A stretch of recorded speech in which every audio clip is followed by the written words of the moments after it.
Good afternoon, and thank you for joining the Center for Strategic and International Studies for this event on rule of law in China 10 years after the 709 crackdown.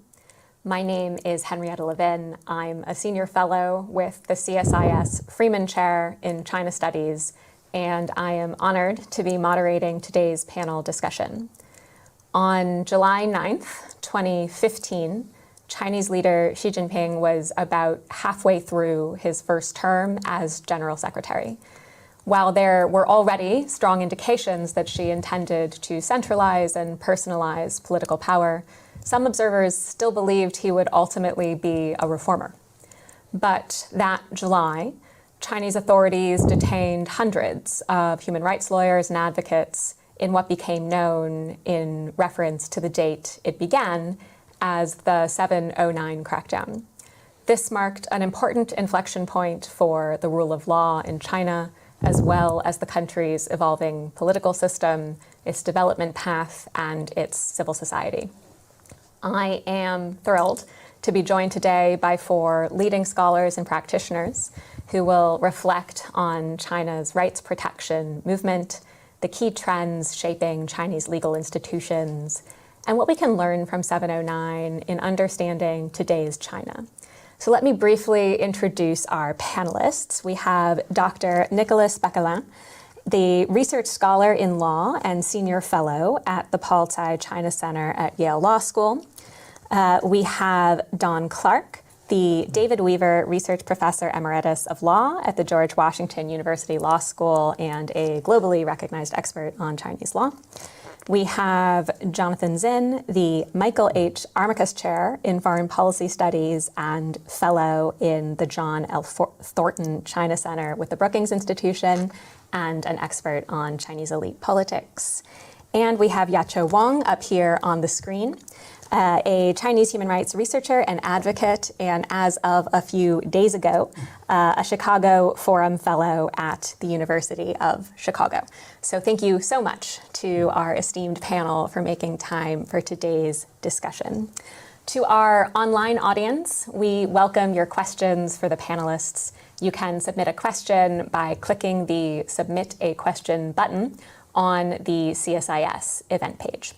So with that, let's start the discussion. I'm hoping to begin with Nicolas, and I'm hoping that you can describe for us and for our audience the evolution of China's rights protection movement and its community of human rights lawyers, the crackdown against them, and the status of this movement and its principles today.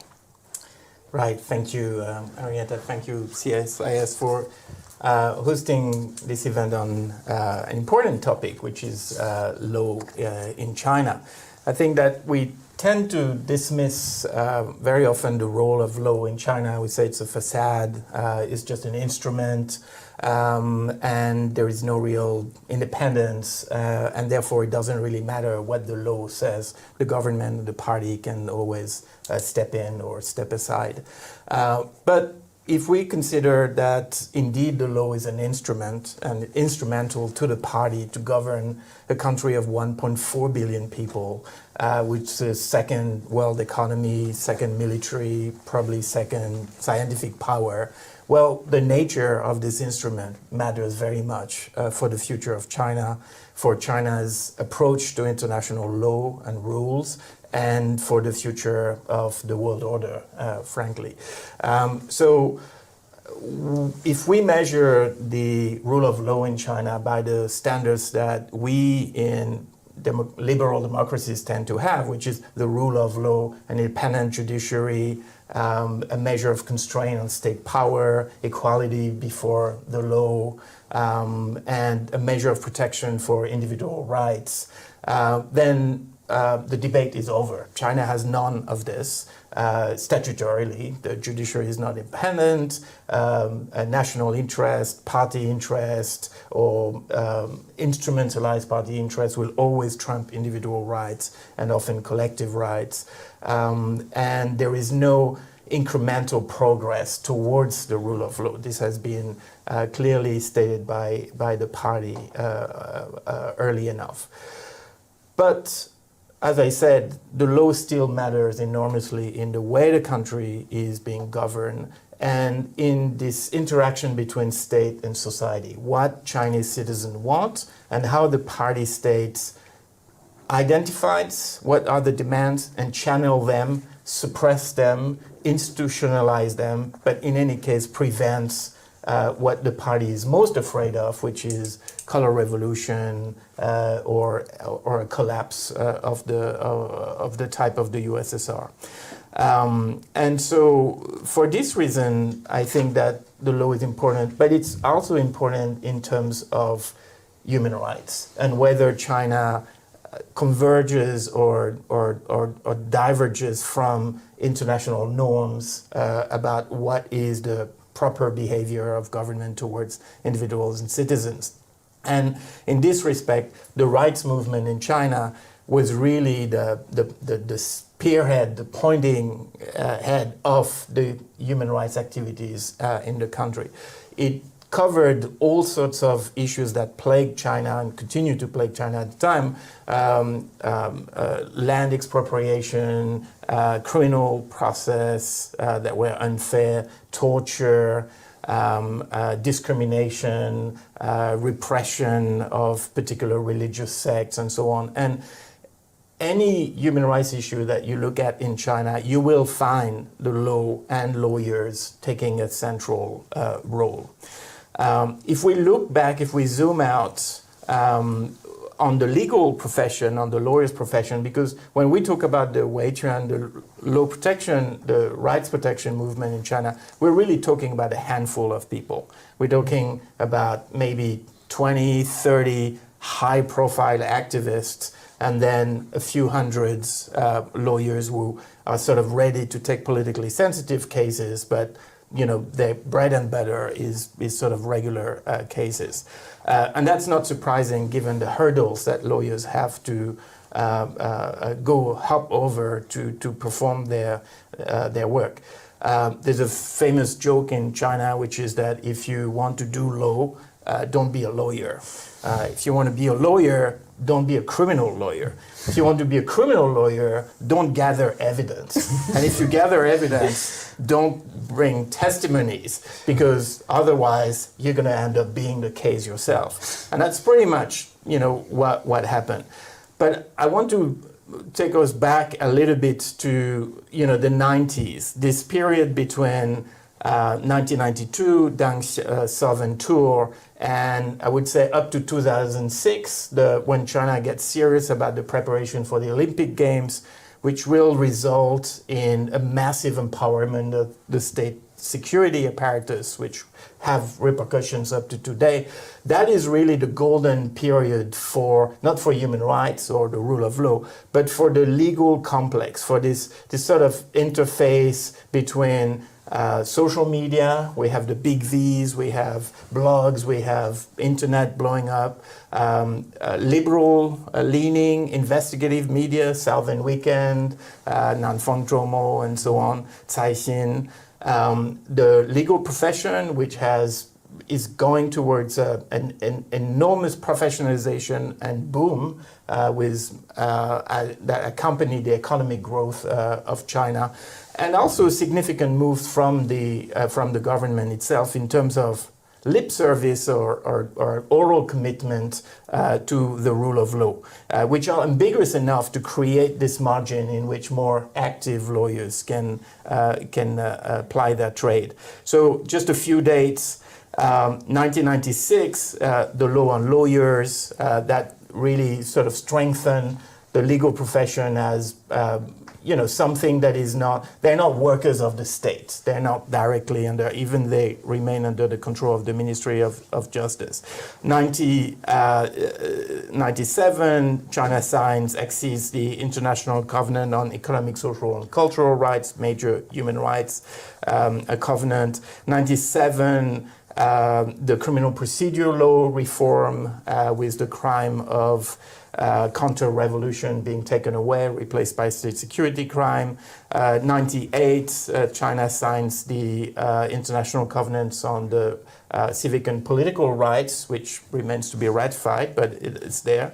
And so all this sort of create a dynamic that gives more space for legal activism. Especially, we have to remember at this time, the leadership is really what they call in Chinese the shopkeepers. They're not the princeling, they're the shopkeepers, Hu Jintao, Wen Jiabao. They face a lot of problem. You have a rise in mass incidents. There is concern about harmonious society, maintaining stability, preparation of the Olympics, you going towards Boxi line, the Chongqing experiment, very sort of Mao hardline, unlawful sort of policing of this immense municipality. And therefore there is uncertainty, there is room even at the top, and I think that the legal advocacy sort of benefits from this. We always see social activism when there is a bit of daylight, a bit of split at the top, and that's what we have. And the interest, I think, of the party at this time is we have a lot of social friction in Chinese society. Let's channel them through the courts rather than people taking the streets. And that, again, explains a little bit the growth of human rights activism, legal activism, NGOs multiply, journalists really do some quite incredible investigative work and so on. But in 2006, the head of the political and legal committee, Luo Gan, put a stop to it. And in an article in Jiushi, in the theoretical magazine of the party, basically laid out the program that is going to carry us until the 709 crackdown, which is some lawyers are using the law to oppose the party. Some people are advocating independence of the judiciary, which will go against party rule. And basically, lawyers who are doing this activism are subversive.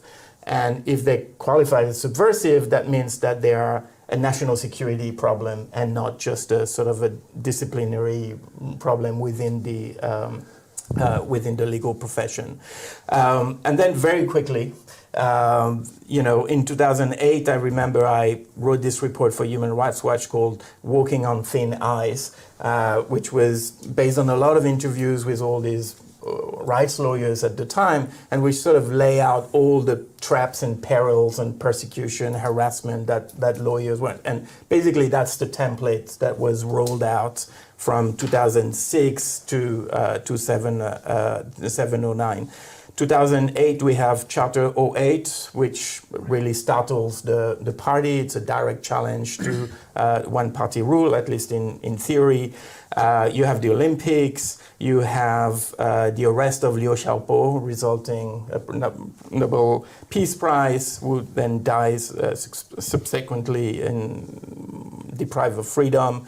2010 is the Arab Spring. 2011, the sort of echoes of this with the Jasmine Revolution. All this startled the party and sort of put the course of legal reform towards really a hardening of the control of the party. In 2012, major change with the introduction of residential surveillance as a designated place. It's a very cumbersome expression, but it is essential because it gave the police a legal basis for detaining people outside of the law, which is a sort of a paradox, but this is exactly what the police wanted, and that sort of opened the floodgates of all this detention outside of any legal process. And that is even before we get to 2012, when Xi Jinping comes to power, launch an anti-corruption drive that is carried out outside of the criminal legal process. We have to remember, when you become a party member, you sign a document waiving your right to be tried under a criminal law. you accept that the party will be the one handling the disciplinary punishment.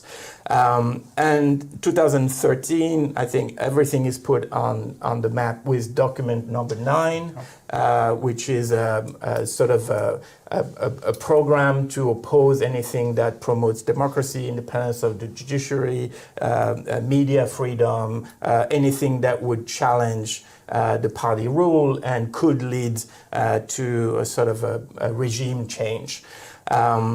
2013, then, the crackdown on internet, crackdown on the media, the big Vs, the big personalities on internet that were allowing this space to discuss wrongful convictions, torture, all sorts of illegal behavior by local and non-local authorities, and created the sort of social demands for activism.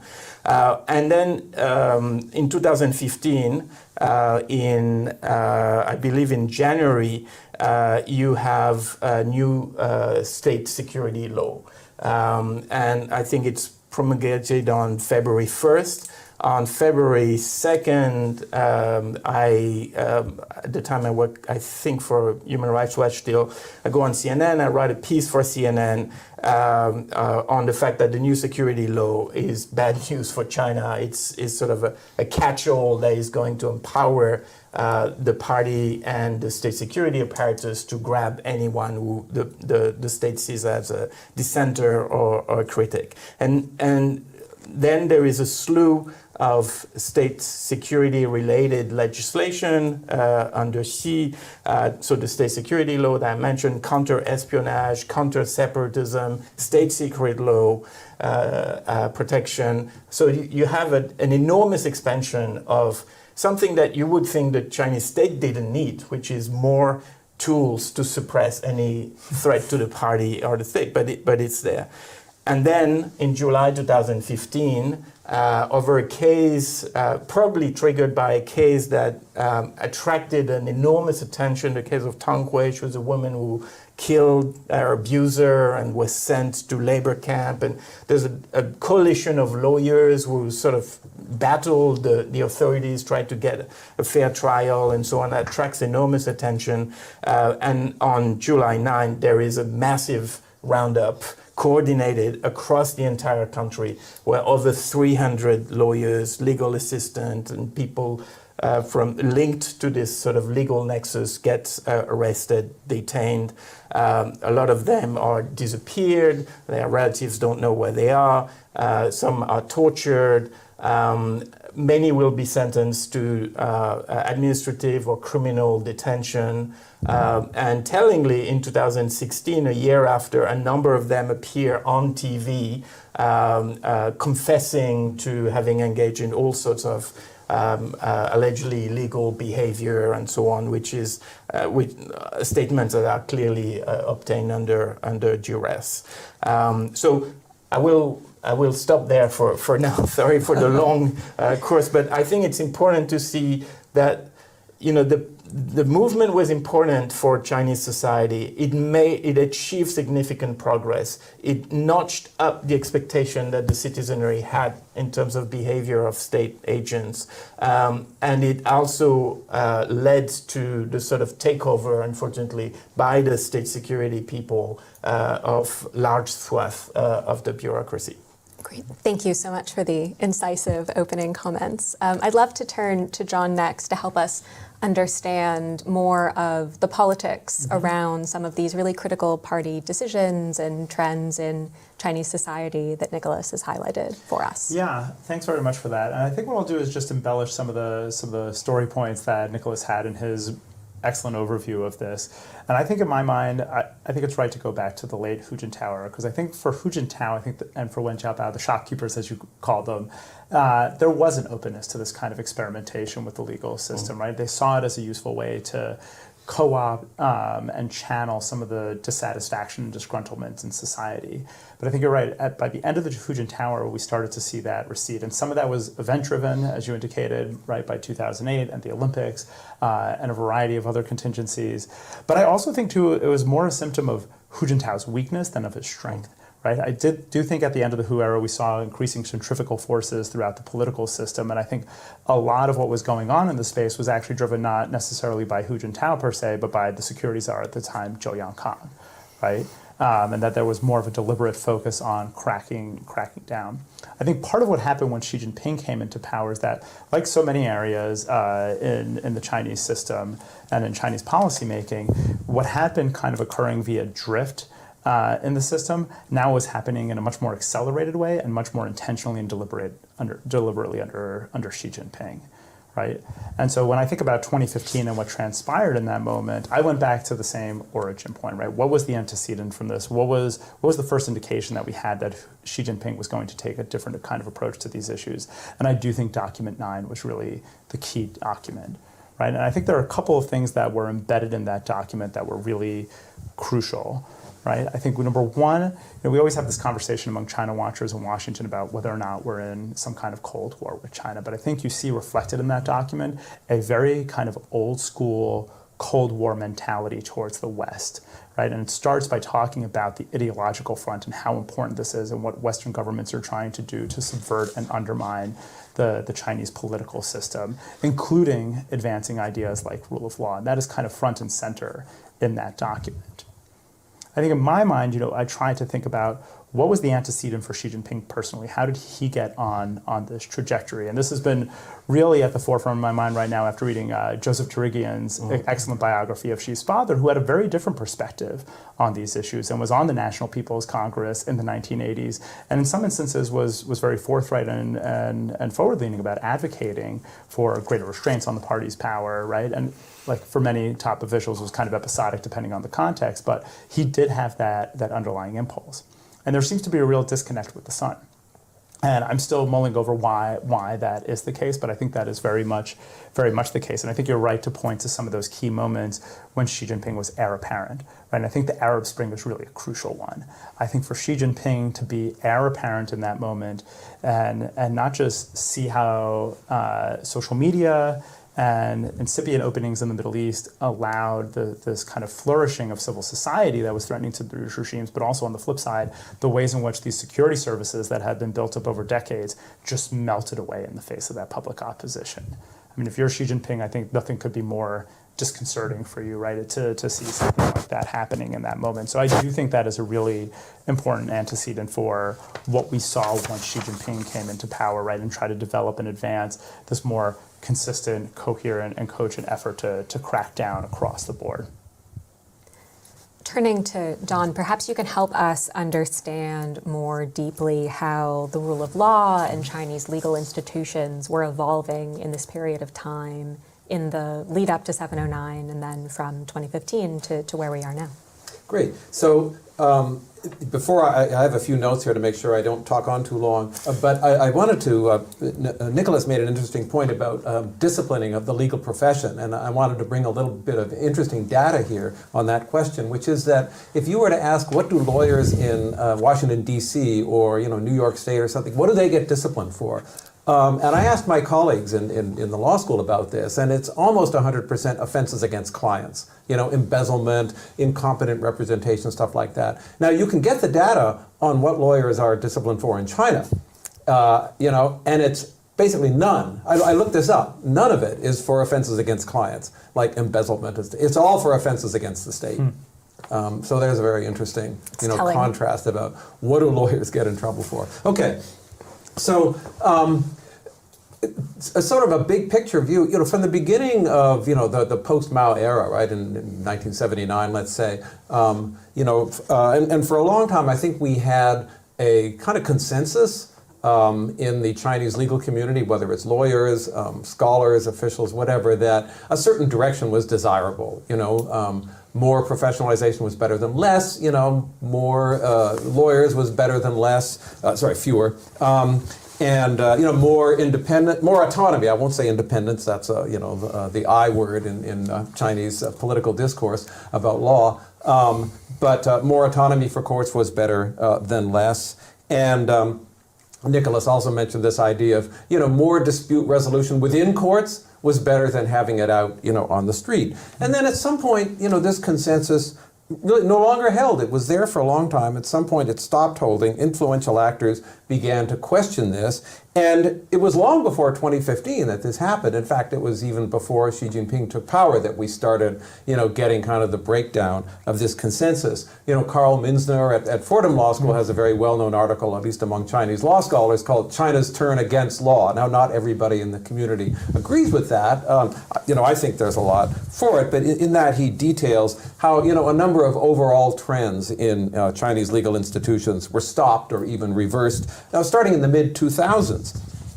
And we even see, this is going on in many fields. We see changes in economic policy then, right around in the mid-2000s, this idea that we should, marketize SOEs and kind of slim them down and just leave them in a few key sectors, telecom and defense industry and stuff like that. That was also stopped, and we started to hear, well, we want to keep SOEs in other sectors too to kind of guide the market and things like that. So, lots of things are going on. There's a kind of reaction against liberalization that starts in many fields in the mid-2000s. And so we can see that Xi Jinping's coming to power, it accelerates and intensifies this reaction, but it definitely started, before Xi Jinping. And one of the interesting aspects of this kind of anti-liberal reaction was the breakdown of this distinction between, sensitive stuff and non-sensitive stuff. Like everybody knew, you can't advocate for Tibetan independence, you can't advocate for, overthrowing the Communist Party. But like environmental litigation, we're helping the state when we do environmental litigation. The state passed laws about environment. So why are they, what's the problem there? But it turned out there was a problem. Because, if we know anything about Xi Jinping now, it's that, he's not a bottom-up kind of guy, right? He doesn't, he's not into theories of, private attorney generals and give people rights and they'll enforce, state laws. That's not his bag. The laws of the state, will be enforced by state actors. Thank you very much. You guys, you just stay calm and obedient. So the problem with rights-based litigation, really, in the eyes of Xi and people who think like him, is precisely that it's based on rights. Mm-hmm. So what is a right? It's not the same as an interest.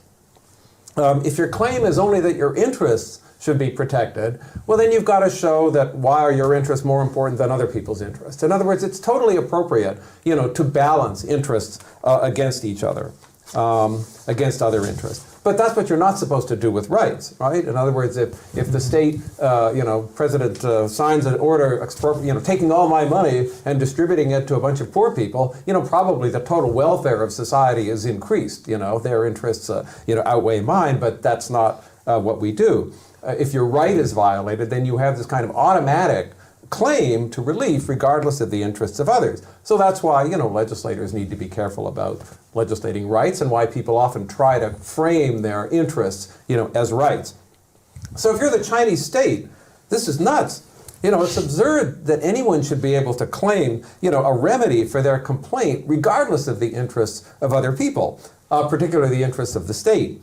And who's the best judge of the interests of, everyone else and the interests of the state? Well, that's going to be the state itself. We have the big picture in mind.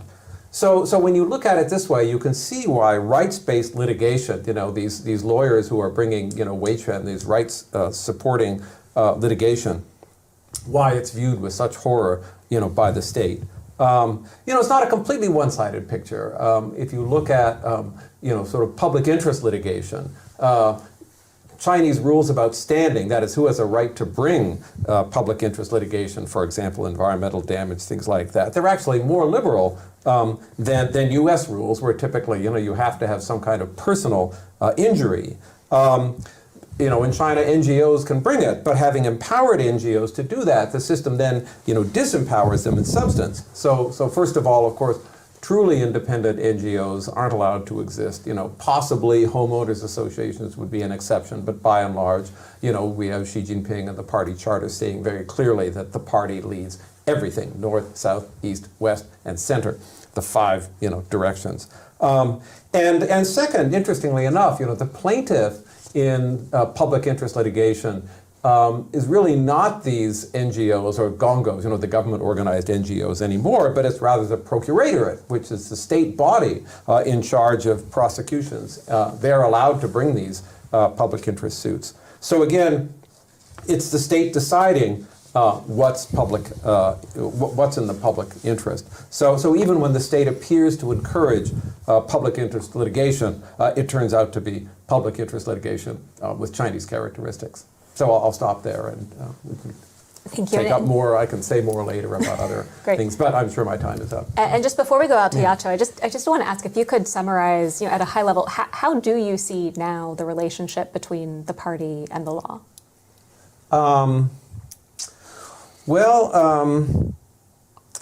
So there have been sort of what's been going on since 2015. I guess there's, and Nicholas was talking about this issue too. How exactly does the party see law and the legal system? Is there any intention towards moving towards kind of rule of law, or where the state has some constraint? I think everybody would agree, and I'm about to mention some disagreement, but I think pretty much all observers would agree that the party is not interested in, sort of a rule of law system where the government is significantly constrained by some external, institution.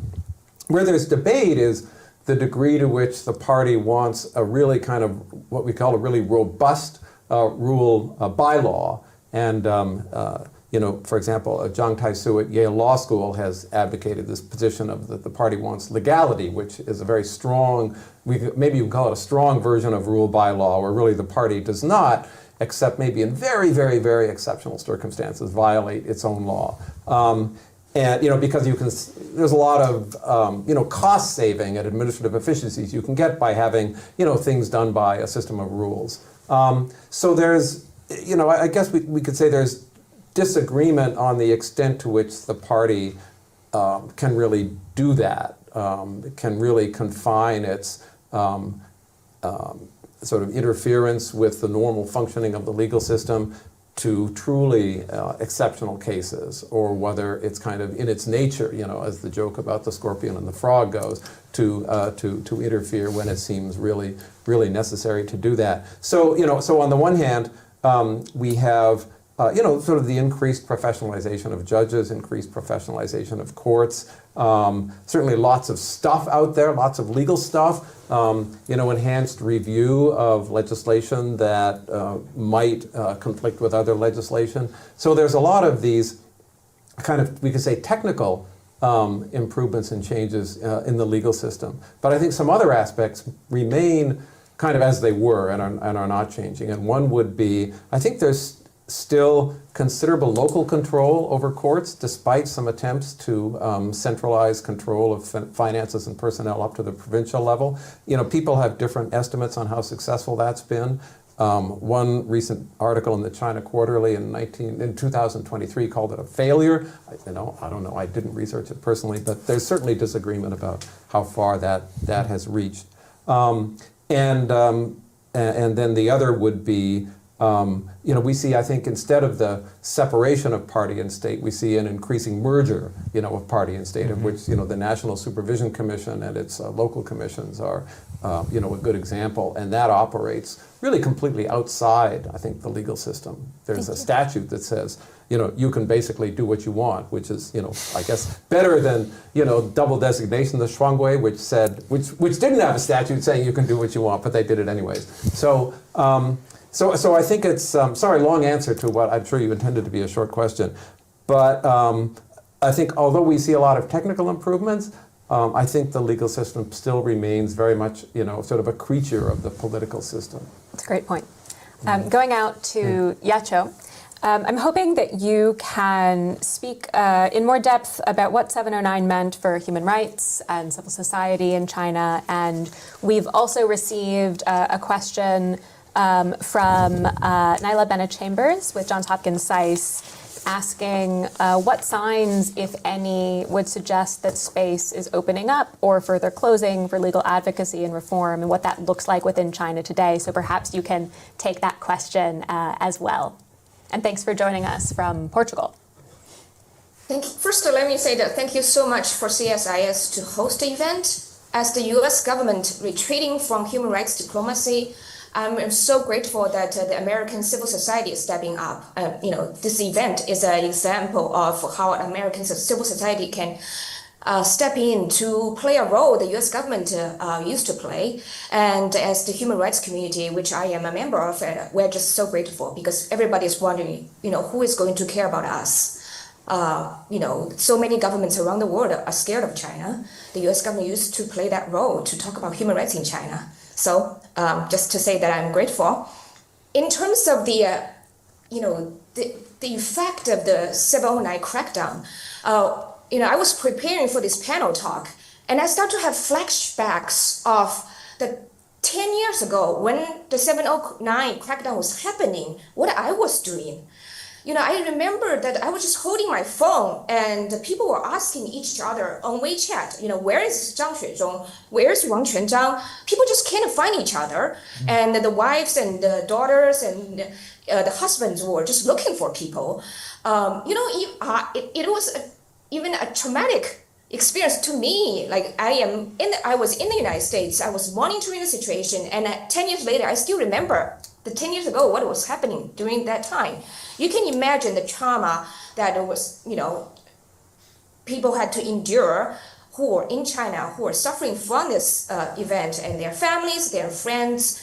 I mean, yeah, it is the crackdown on human rights lawyers, but those lawyers are not just lawyers. They are also social media influencers. They are public intellectuals. They're well known in the sphere of China's, public discourse. And, it affects not just them, it affects the entire human rights, the entire, the media, the circle. I think everybody who are somehow related to this movement of human rights, the pro-democracy movement, the people who care about politics, that was really a big event for people. I think people are still traumatized by this event, and the crackdown is still ongoing. Now we just hear on the news still a lot about China, but it's so much has to do with the economy, EV, technology, TikTok, military. There's fewer and fewer stories about human rights, but the Chinese government crackdown has not lessened at all. Still today, as we are talking, if you go check Wang Quanzhang, if you check Li Wenzu's Twitter account, they are still being persecuted. Their child still can't go to school, and there are still people that are, stationed, government, minders stationed in front of their apartments, 24 hours surveilling them. So the crackdown is ongoing. So it's just that because of all the other things happening around the world, people feel, is things okay? Or, has the government just, not paying attention to them anymore? No, it's still going on. Thank you. Oh, go ahead. No, I mean,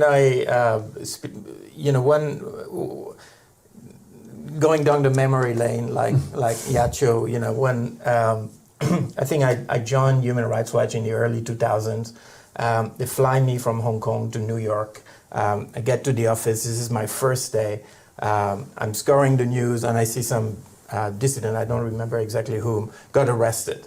So I go to Sidney Jones, who was the head of the Asia division at Human Rights Watch, and I say, such and such has been arrested, in detention, there's no news, we should do something about it.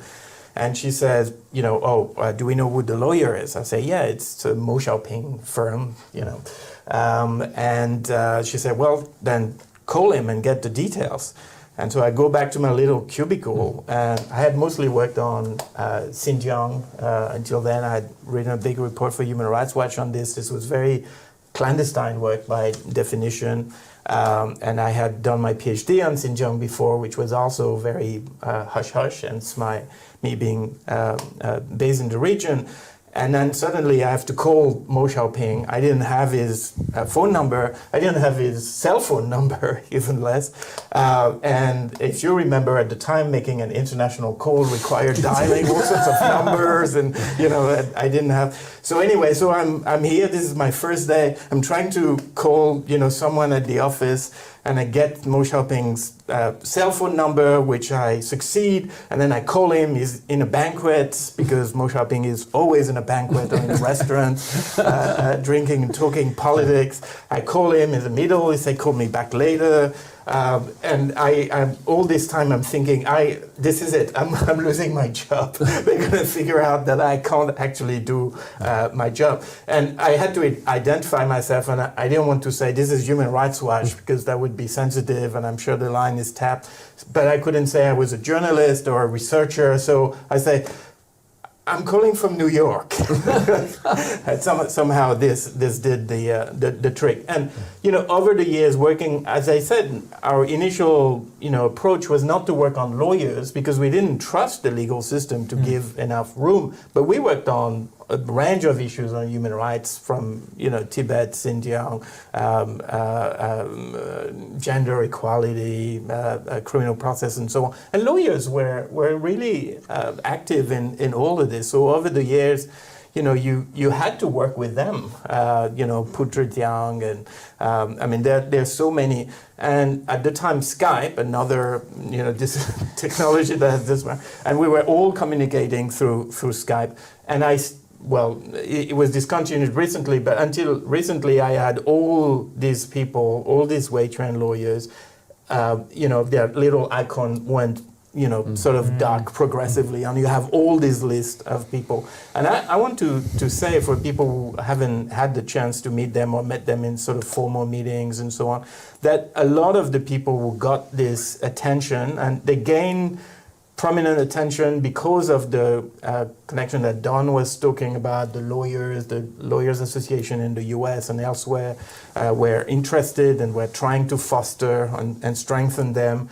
because Joe Kahn at the New York Times, Philip Pan at Washington Post, other journalists were working on this issue. A number of these people got this quite prominent and visible status, which was resented by other lawyers as well. But these people were truly exceptional. They were very first-rate legal minds. They needed to handle both the politics and the legal side of it. They were able to sort of lord over minor officials of courts, get records, try to get access to their clients, which is extremely difficult, build sort of public opinion campaigns on the side, deal with the security side of their minders and so on. And this was extraordinarily difficult, and they were doing it at great personal risk. And we were all worried that, one day or the other, it will end badly. Gao Zhishen, of course, was the first example. Extraordinary, baroque ways of torturing, disappearing him. A persecution that really shows the darkest aspect of the Chinese state security system. But ultimately, that extended and applied to all of them. So these people paid a very, very high price. But the question we have to ask ourselves today is, to what extent did these people represented larger aspiration in Chinese society? And I think that this aspiration, in political science, we talk about hidden preferences under authoritarian regime. That is that you can ask people what they think. Do you think Xi Jinping is a great leader? And people will say, Xi Jinping is a great leader. They just tell you nothing about their real preferences. And so I think that periodically, there is a top-down crackdown and control today. But periodically, we have a little glimpse of what people actually think, or large swath of people. I think the A4 revolution, I don't like the term revolution, but this sort of spontaneous taking to the streets in Shanghai and many other cities over the very abusive COVID zero policies that locked everybody else and prevented people from moving and so on and so forth. Where suddenly you see people coming out and say, we want freedom of expression, we want freedom of the press, we want rule of law. And not necessarily democracy, but they want the things that are really associated with sort of a more liberal regime. And I think that with Xi Jinping, the difference is that the crackdown is really top-down. It really comes from the top and pressure society, pressure the party. We're not even talking about what is happening to party members. Tens, hundreds of thousands sort of processed, detained, tortured, forced to confess outside of any legal system and legal protection. And these demands, we see the expectation, and I think I'll finish on this. There are three things that the Chinese regime really fears or pay attention to. One is information. They want information control. They know that information, if anyone can sort of look inside the body politics of China, people will be horrified and their legitimacy will plummet. And if you want an example of this, look at the Bo Xilai case and the enormous corruption and the dealings and willings within the elite families and so on. So that's a tiny sort of glimmer of what is really happening. So information is paramount. The second one is really legitimacy, and law and the legal system plays an enormous role in this. And so the regime is paying close attention to this. And you'll see that Xi Jinping himself is talking all the time about the law, the legal system, how China is civilized because it has a legal system and so on.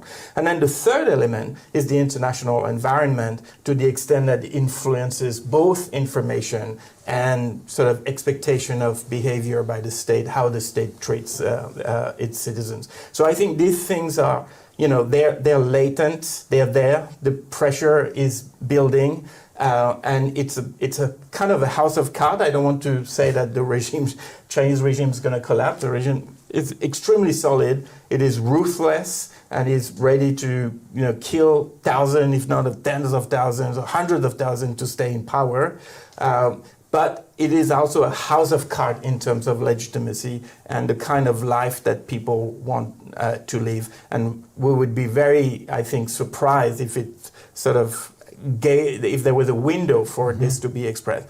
And people may not want democracy, which has a bad name, which is, sort of been going on the back foot for the last 20 years internationally. But rule of law is good. Rule of law gives you security. It gives you, something that allows you to plan your life, to be secure, to know what is happening, to be confident in your property, and so on and so forth. And so the role of the party here, I think, is just to sort of keep this expectation low by suppression or by showing that the system is still moving forward. But I think it is a major preoccupation of the regime to keep this sort of going. Thank you for bringing us into the present day. And perhaps we can continue the conversation. John, is there anything you would add in terms of reflections of what we can learn from 709 in understanding today's China and the path forward?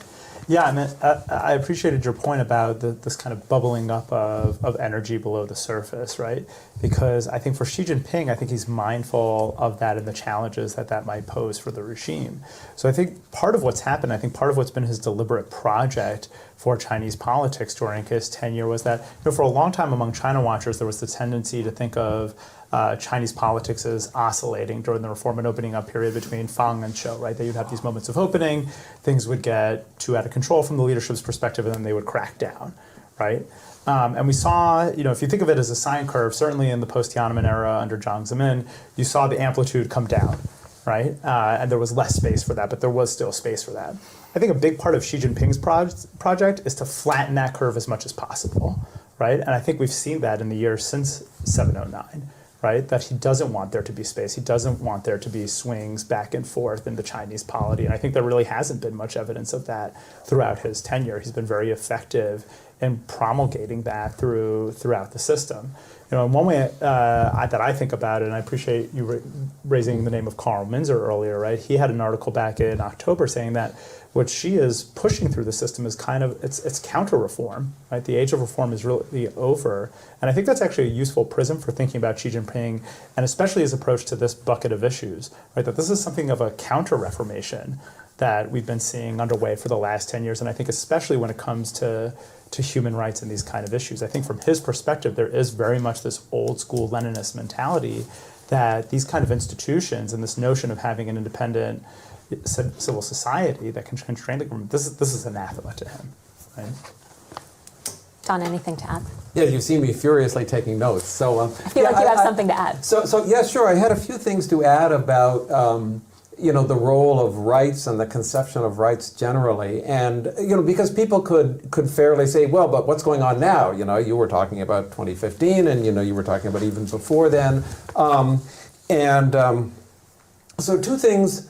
Sort of, I would say, non-developments, again, in the legal system that are important to note, is that I think there's still a premium placed on stability maintenance over, say, protection of rights. So, for example, if you look at, just some specific data points, in other words, if you're the local party secretary, what are you scored on? And one of the things is, are there any petitions, from your area? So, the key for the local party secretary is not so much making sure the right decision or the just decision gets made, again, in sort of a broad non-legal sense, but minimizing total social discontent.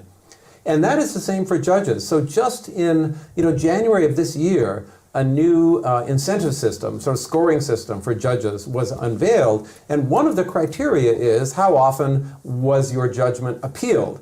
Now, a judgment that appealed is not necessarily a wrong judgment. A judgment that's overturned on appeal, you could say, okay, that was a wrong judgment. But the fact of the appeal itself, what does that indicate? It doesn't indicate you were wrong. It indicates that somebody was dissatisfied.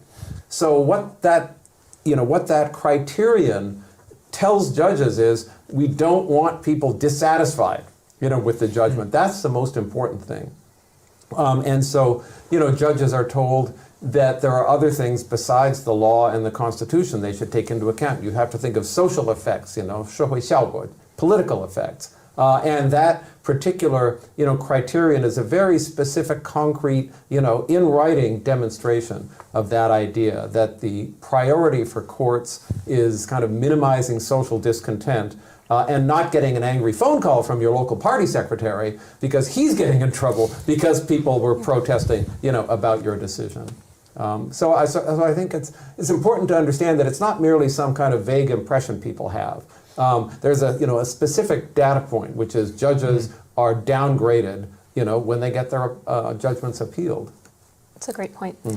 Yacho, I would be interested in your thoughts as well about how to think about 709 in the contemporary environment in terms of human rights and civil society in China. But if I could pose one additional question to you, of course, we're sitting here in Washington, so would be interested in your thoughts about the degree to which the international environment itself shapes some of the trends in law and rights that we've been describing, if at all.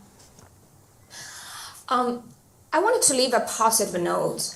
After 709 crackdown happened, I worked with many of the relatives, especially the wives of the lawyers who were disappeared. And many of them used to be, housewives, teachers, or have an accountant who hold regular jobs. Then because their husband disappeared and, they got involved in the human rights activism. And then I just witnessed them transforming from just a regular Chinese citizen, having a regular life into extraordinary human rights activists. They were so well-spoken, they were so resilient, they were so strong. So I think the positive note, or the good thing coming out of it is that it really made me feel, just the strength, the resilience, and also just this strong, feeling for justice and how much people are willing to fight for it. I think this, the movement has gone, and the civil society space has been decimated. But I think that kind of a spirit and the experience of gaining from fighting for justice are going to stay with people. Maybe in the future there will be an event that rally people together, and the strength you gained and the experience you gained from fighting will be useful in the future. To your second question, how the human rights, how the international environment is shaping the human rights discourse in China. Well, I'm just so disappointed at the trajectory of how the U.S. government has chose to retreat from human rights diplomacy, and so much attention has been sucked into things that are not focused on human rights of people, on the welfare of people. I want to specifically mention that the U.S. government has defunded so many projects that are related to human rights pertaining to China, whether it's to help human rights defenders inside the country or helping other civil societies around the world to push back the Chinese government's authoritarian overreach. Because of that, there will be more people in China who will not get the assistance they needed to fight for democracy, fight for justice, fight for human rights. And then there will be much less public awareness internationally about those people's cases. The reason we know about the 709 crackdown, we hear the names of Wang Quanzhang, Li Wenzu, Wang Qiaolin, Xie Yanyi, Sui Muxin, all that has so much to do with, their organizations who are promoting their case, who are raising awareness of their case. And many of those organizations are funded by the US government. So, I just feel that, we were going into a situation that there will be even less attention on human rights in China. That goes back to the earlier point I mentioned, that I am grateful and I really urge the U.S. civil society to step up in paying attention, keep the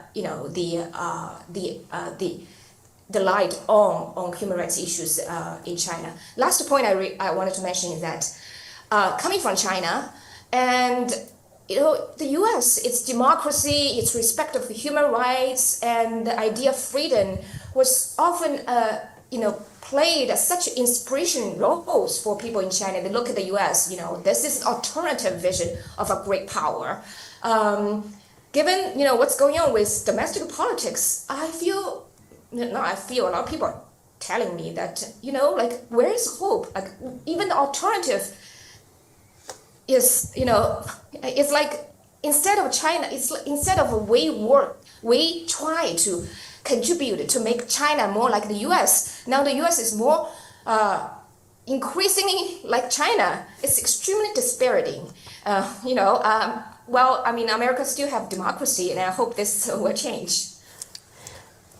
We're almost out of time. If I could, I just want to ask one more question of John, and then we can do a quick final word.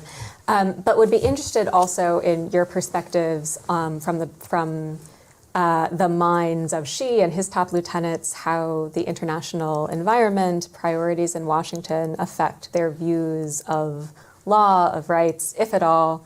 But then additionally, I think it is worth bringing out this tension in which President Xi has said he believes in anti-corruption, and of course some of that is blatantly political, but also he does seem to have made a real effort to increase accountability, at least within the party, to the party, while at the same time making it nearly impossible for the party to experience anything like independent accountability. Yeah.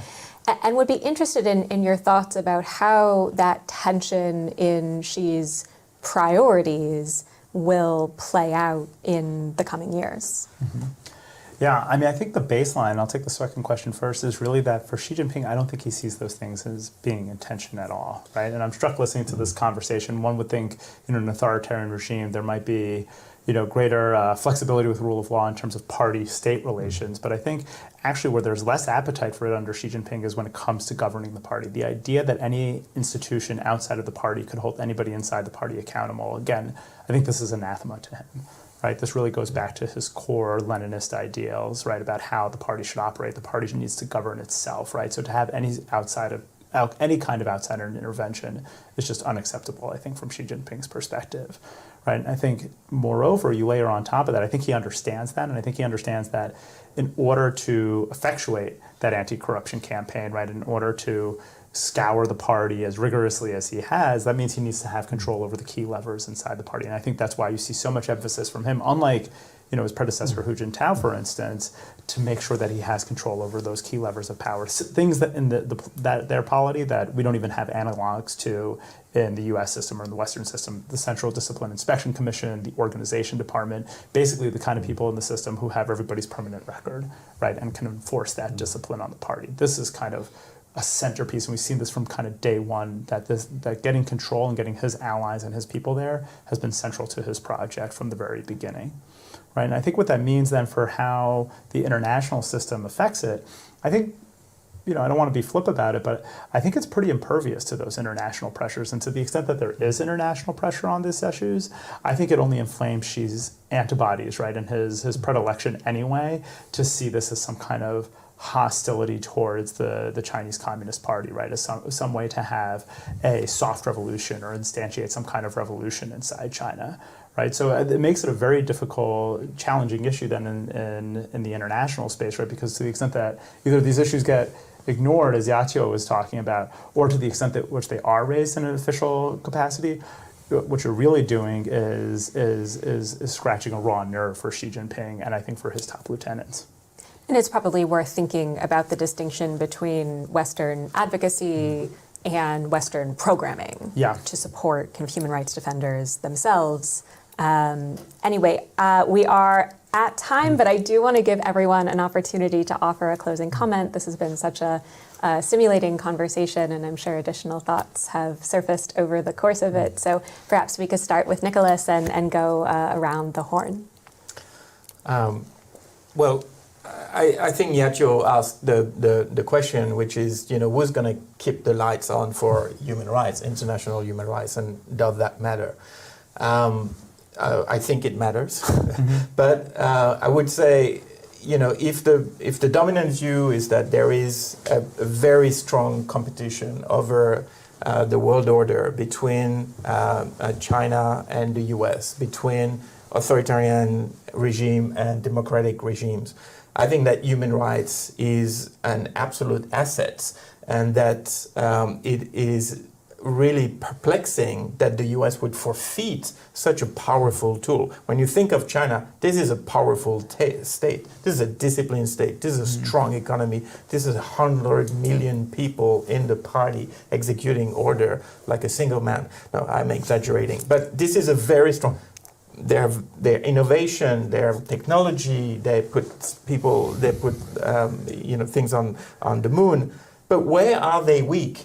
On human rights. The human rights record is terrible. And ask any Chinese person who is free to speak, and they will tell you that the situation is absolutely atrocious. And it doesn't matter whether you're a farmer, a Uyghur who go into a camp from one day to the next, or whether you're a criminal defendant, or whether you had the head of a major hedge fund of a corporation, or even if you're in Hong Kong and you can be disappeared and kidnapped from one day to the next, and no one ever sees you again. So I think, there is a clear weakness in the regime, and the regime itself is very aware of this, hence the 709 crackdown and all the steps that Don and Jonathan and Yatio have described. And therefore, for the international community, anyone interested in not having authoritarian politics dominate the world and sort of get us back to a pre-UN sort of world. I think that attention to human rights, attention to adherence to the rule of law is absolutely capital, and it's a wise investment. It's a low investment. For you who have worked in government, you know that salaries are not very high, the budgets are not very high, but look at what the opposition is doing. Look at how hard they're fighting and how defensive they are. Surely this matters to them, and I think that is something that we should really consider before we really switch off the lights on international human rights promotion. Don, any brief last words? Sure. Just very briefly, I guess just one thing that Yacho mentioned surfaced a kind of a frustration I have, which is that the discourse promoted by the Chinese government is that, it's either China, like China is we're China, and then democracy is the U.S. And if you don't like what the U.S. is doing, then democracy is no good. So there's a lot of other countries in the world, and I think we should take care not to accept that equation that that identity the Chinese government wants us to make between the United States and whatever's happening there and democracy. It's like saying that the argument against socialism is Cambodia. You could say, well, yeah, but what about Denmark or something, right? I mean, there are other countries in the world, and so I would like to see the conversation be a little less, America-centric, and take account that other countries manage to have, democratic institutions, and reasonable lifestyles and freedoms for their people, and prosperity, and without having wacky vaccine deniers in their cabinet. So Not least of which in Taiwan, which is a different conversation. Right. Yacho, any concluding thoughts from you? I mean, the civil society space in China has really been decimated. But over the years, since 709 crackdown, I'm seeing many people outside of China organizing among themselves to, kind of continue the human rights movement from abroad, because doing it in China is so risky, it's so impossible. And I am seeing that more and more people are being involved. Right now I'm in Portugal. 2 days ago I talked to a human rights defender. He's telling me even in Europe there has been a growing community of Chinese people caring about human rights and doing what they can, given by utilizing the the free space they can enjoy abroad outside of China. So I just wanted to leave a positive note that things are dire, but people are still fighting, and they are utilizing what they have to fight. It's important. John, I think you get the last word. Okay, well, I just wanted to pull the thread on Nicholas's point about what happens when the U.S. cedes the field on this suite of issues about human rights issues, right? And one of the things that's really striking to me is that the way China frames things is not human rights and China's anti-human rights. It's much more insidious, the game that they play, right? What they've started to do, and we've seen this over the last 7 or 8 years or so, is that they then posture themselves as the defender of human rights, which as an American is frankly kind of galling. But you see them do this in a number of domains, right? Where they're posturing now as the defenders of the post-World War II liberal international order, as the defenders of globalization, and I would put this bucket of issues into that category as well. So I think that is one after effect that everyone should be mindful of on this set of issues in particular. Great. Well, thank you so much to our esteemed panel. For our listeners, we have links to the bios and further work of each of our experts on the event page for continued discovery of these experts. I think really important perspectives on rule of law, on human rights, on politics, and on civil society in China. So thank you again to everyone.